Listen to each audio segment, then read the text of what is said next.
Слово великое для России, для тех, кто чувствует, что что-то началось, для тех, кто еще не знает, но сердце уже стучит иначе, для тех, кто русский сердцем, а не флагом.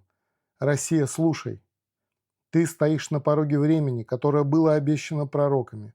Ты живешь во дне, который Иоанн видел на Патмосе. Ты дышишь в час, о котором говорил Христос. Увидите мерзость запустения, стоящую на святом месте, и узнаете, что близко. Ты живешь в этом часе. 22 января 26 года началась последняя тень времени века сего. О чем это? Это значит, власть перешла не к зверю, а к его образу. Это время, когда зло говорит «я за мир», когда обман не прячется, а становится светом для тех, кто ослеп, когда дьявол перестает скрываться, потому что знает, тех, кто еще спит, можно вести прямо в храм. Образ зверя воссел и был назван добром. И ты видел это. Ты чувствуешь, как тебя зовут на сторону порядка. Ты видишь, как создается единый фронт за добро.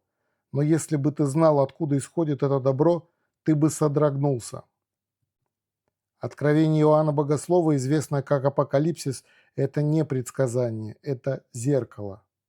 Это карта твоего сознания. И сейчас ты внутри этой карты. Ты не наблюдатель. Ты герой, от которого зависит все.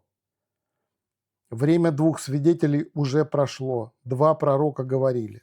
Один как Моисей, второй как Илия. Один закон, второй огонь.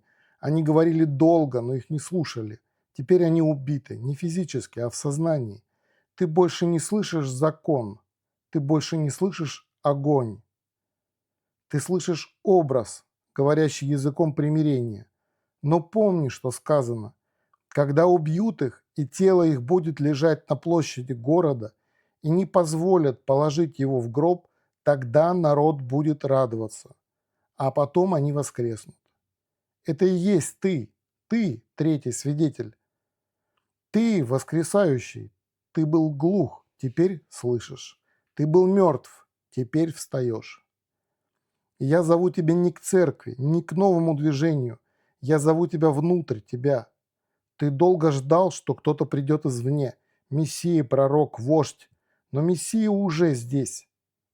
Он не входит в тело. Он просыпается в нем. Ты и есть тело. Ты и есть Христос. Коллективный, сонмный, живой.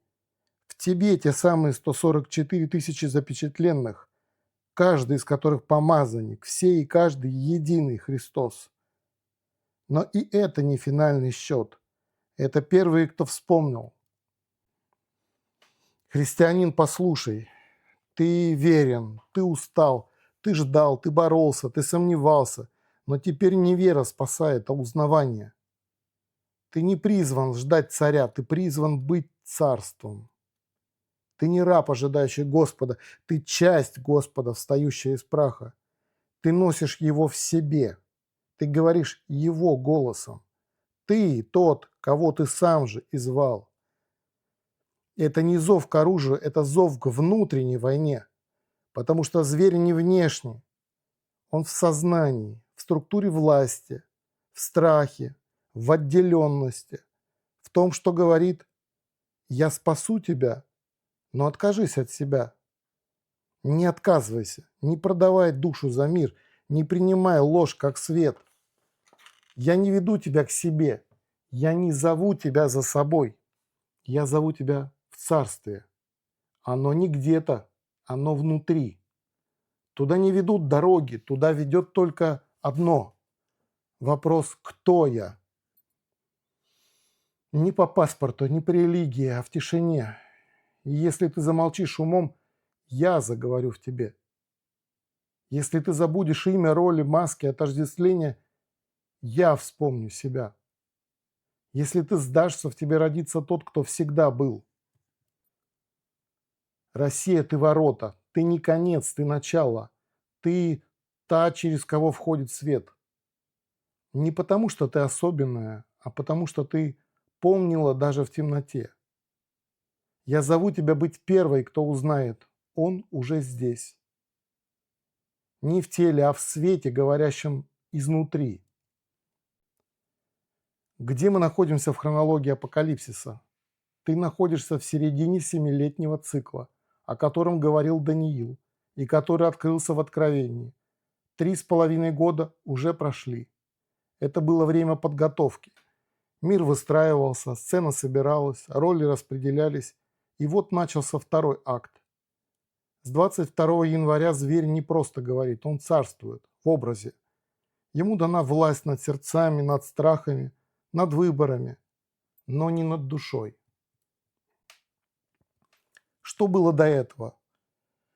Пробуждение пророческого духа в 2019-2020. Глобальный страх с 20 по 22 год. Испытание веры в 22-м. Расколы симулякры мира в 23-м.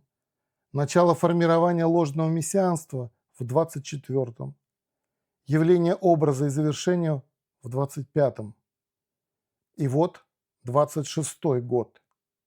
Время, когда образ зверя становится центром надежды. Что происходит сейчас? Восстанавливается единая система контроля под видом добра. Воссоздается лжесоюз народов ради мира. Зверь не скрывается, он становится спасителем. Тех, кто сомневается, называют врагами мира. Пророческое слово замалчивается. Идет печать на умы, а не на лбы. Сознание людей форматируется через СМИ, страх, псевдодуховность. Ты в центре этого. Ты не зритель, ты точка развязки. К чему я зову? Я не зову к бегству. Я зову к возвращению. Вернись в сердце, вернись в свет, вернись в себя, вернись ко мне. Не в религию, не в политику, а в ту точку, где нет страха, где нет вины, где звучит «Я есмь». Как туда войти? Первое. Замолчи. Выключи внешнее. Выйди из ленты, останови бесконечную жвачку новостей. Без молчания не войдешь. Второе. Задай вопрос «Кто я?» И не отвечай умом, позволь вопросу сжечь маски. Пусть он ведет тебя вглубь, где больше нет образов, только присутствия. Третье. Увидь, что ты не мысль, не роль, не грех, не история. Ты свидетель, ты свет, ты Христос в проявлении. Четвертое. Скажи «да». Признай, я уже во мне, не снаружи, а здесь. Пятое. Иди и скажи другим, не спеши проповедовать, просто будь светом, и свет поведет их. Что будет дальше? Власть зверя усилится, будет ложное пробуждение, под именем мира начнется контроль. Те, кто выбрал истину, будут звать других не силой, а светом, и тогда падет Вавилон.